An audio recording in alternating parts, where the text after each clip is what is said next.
کہ دلی راجستھان تمہارا یا خواجہ،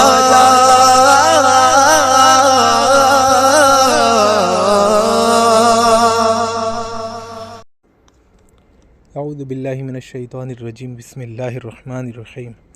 الحمد للہ رب العالمین والصلاة والسلام علی سید المرسلین، اما بعد فاعوذ باللہ من الشیطان الرجیم، بسم اللہ الرحمن الرحیم۔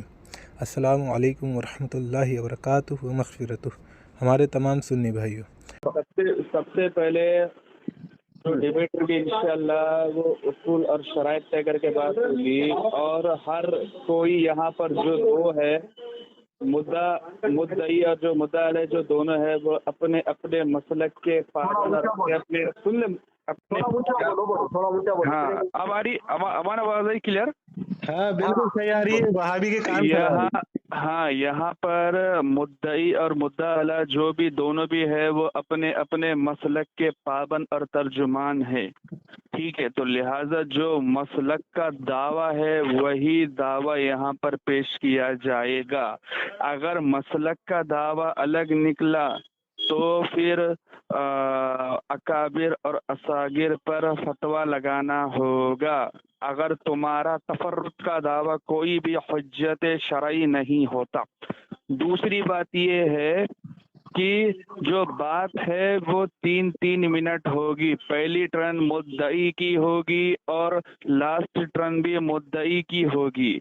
اب یہاں پر مدعی کیونکہ غیر مقلدین لا مذہب ہے جو کہ ذاکر ہے، ذاکر صاحب، تو اس میں مدعی آپ ہے، مدعا علیہ امان ہے، تو لہٰذا دعویٰ جو ہوگا وہ آپ پیش کریں گے، اور امان آپ کے دعوے پہ تنقید کریں گے۔ جب تک تنقید کریں گے تب تک دعویٰ مبہم سے نفی نہیں ہو جاتا۔ جب دعویٰ مبہم سے نفی ہو جائے گا، اتفاق ہو جائے گا دعوے پہ، تو پھر امان کا جواب دعویٰ آئے گا اور ذاکر صاحب اس دعوے پہ تنقید کریں گے، اور تنقید تب تک کریں گے جب تک امان کا دعویٰ مبہم سے نفی نہیں ہو جاتا اور دونوں کا اتفاق نہیں ہو جاتا۔ جب دونوں دعوے پر دونوں کا اتفاق ہو جائے گا تو پھر بات دلیل پر آئے گی۔ ادلہ اربع، شرعی ادلہ اب یہاں پر طے ہو گئے۔ امان کے تو شرعی ادلہ واضح امان بتا دے گے، اور ذاکر کے شرعی ادلہ تمہارے اکابر اور اصاغر کے کتابوں میں کیا لکھا ہوا ہے وہ یہاں پر طے ہوگا۔ اگر آپ اپنا شرعی ادلہ بتائیں گے اور آپ کے اکابر اور اصاغر کا شرعی ادلہ الگ رہے گا تو وہ قبول نہیں کیا جائے گا، یا تو پھر آپ کو جماعت سے ہٹ کے بات کرنا ہوگا، آپ اہل الحدیث غیر مقلدین جماعت سے اب ترک کریں گے، یا پھر آپ کو جماعت پر فتویٰ لگانا پڑے گا جو شرعی ادلہ طے کر رہے ہیں۔ عقیدے کا مسئلہ ہے، لہٰذا قرآن اور حدیث زیادہ یہاں پر ٹھیک ہے بات ہوگی، پہلے قرآن پھر حدیث ہوگی، کیونکہ یہ مسئلہ جو ہے وہ عقیدے کا مسئلہ ہے۔ بعد میں جو ہے کیونکہ اس مسئلے میں اجماع اور قیاس آپ کس کا لیتے ہیں وہ بھی انشاءاللہ اس میں آئے گے، لیکن پہلے آپ کے اکابر اصاغر اس میں کیا کہتے ہیں وہ بات آئے گی، اور آپ کی شرعی ادلہ کیا ہے وہ آپ کی تفرد، کیونکہ دین میں تفرد حجت نہیں ہوتا ہے۔ مثال کے طور پر علامہ قدوری رحمۃ اللہ علیہ نے مغرب کی نماز فرض نماز سے پہلے انہوں نے 2 رکعت سنت نماز پڑھنے کو مستحب کہا ہے امام قدوری نے، لہٰذا احناف کا فتویٰ یہ ہے کہ نہیں پڑھی جائے گی، تو لہٰذا امام قدوری کا جو یہ قول ہے یہ شاذ پر مبنی کیا جاتا، تو اسے کہتے ہیں تفرد دین میں حجت نہیں ہوتا۔ تیسری بات یہ ہے کہ اس اسکین پڑھنے سے پہلے دونوں کے واٹس ایپ پر وہ اسکین پیش کیا جائے گا، تب تک حوالے کو ہاتھ نہیں لگا سکتا، ٹھیک ہے؟ دوسری بات، اسکین مانگنے پر آپ کو پیش کرنا پڑے گا، جیسا کہ آپ نے کہا ہے کہ فلاں حدیث میں ہے تو پہلے آپ کو حدیث نمبر بتانا پڑے گا اور وہ شیئر کرنا پڑے گا، ٹھیک ہے؟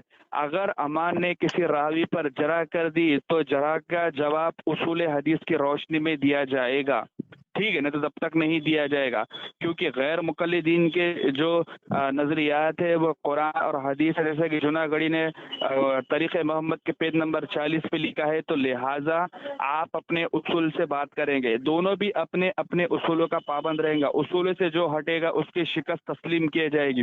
اپنے اپنے اکابر اور اصاغر کا نام عزت سے لینا پڑے گا، اگر وہ عزت سے نہیں لے رہا تو اس کی شکست متصور تسلیم کیا جائے گی۔ شکست متصور مطلب اس کو ایک بار تنبیہ دی جائے گی، دوسری بار اس کی شکست تسلیم کر دی جائے گی.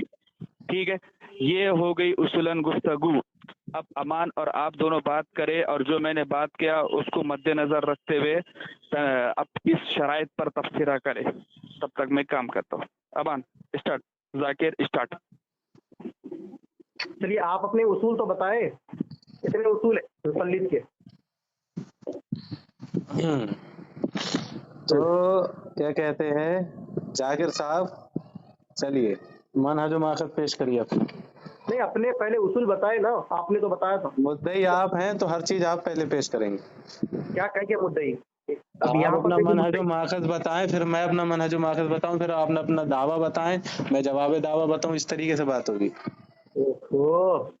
چلے ٹھیک ہے، کوئی مسئلے کی بات نہیں. چلے ہم صحیح العقیدہ اہل سنت والجماعت و اہل الحدیث و اہل التوحید ہے. ہمارے لیے دلیل قرآن و سنت اور قرآن و حدیث کو ہم ویسے ہی سمجھیں گے جیسے کہ خود پہلے اللہ کے نبی صلی اللہ علیہ وسلم نے سمجھایا یا صحابہ کرام نے جیسے سمجھایا. اس کے بعد میں خیر القرون کے اندر یعنی کہ تابعین تبع تابعین نے، صحابہ تابعین تبع تابعین جس کو سلف کہتے ہیں، انہوں نے قرآن و حدیث کو جیسے سمجھا. اس کے بعد میں سلف اہل سنت یعنی کہ صحابہ کے فہم پر جتنے لوگ ہیں قیامت تک آئیں گے، یا کسی بھی جماعت کسی بھی مکتب فکر کے ہو، جو کوئی فہم صحابہ کے مطابق رہے گا ہم اس کی بات لیں گے. اور اس کے بعد میں اجماع، اس کے بعد میں قیاس شرعی. یعنی کہ تم یہ کہہ رہے ہو کہ تم قرآن و حدیث کو نہیں، اس فہم کو مانو گے اہل سنت کے. قرآن و حدیث کو ویسے مانوں گا جیسے سلف نے مانا، اہل سنت نے مانا. یعنی کہ آپ لوگ یہ کہہ رہے ہو کہ قرآن اور حدیث محتاج ہے اہل سنت کی، یہ کہہ رہے ہو؟ محتاج نہیں ہے، اہل سنت محتاج ہے قرآن و حدیث.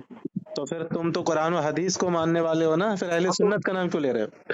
ہاں تو قرآن حدیث کو ہم ویسے ہی سمجھیں گے نا جیسے اہل سنت نے سمجھا ہے. یعنی کہ تم اہل سنت کے پیچھے چل رہے ہو، یعنی تم مقلد ہو.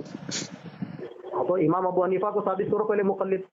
ارے یار تو یہی تو ہوا نا، یعنی کہ تم قرآن و حدیث کو اہل سنت کے مطابق سمجھو گے تو تم مقلد ثابت ہوئے نا، تم قرآن و حدیث والے کیا ہوئے؟ کس نے کہا یہ آپ کو؟ مجھے بتاؤ کہ جو ہے اہل سنت کو فالو کرنا یہ تقلید ہے.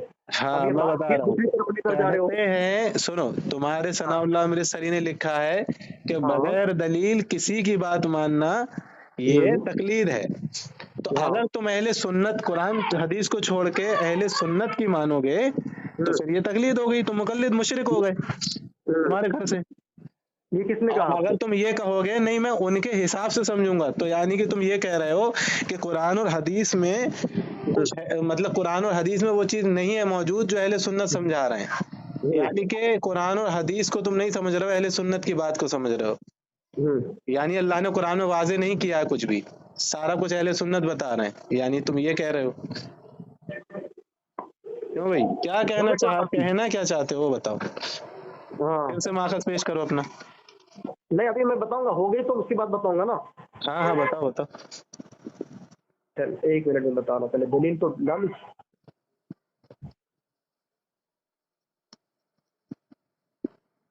پہلے آپ نے جو بتایا وہ اس لیے بول رہا ہوں کہ بھائی پہلے جا کے علم حاصل کرو. تقلید کرنے سے علم حاصل نہیں ہوتا ہے.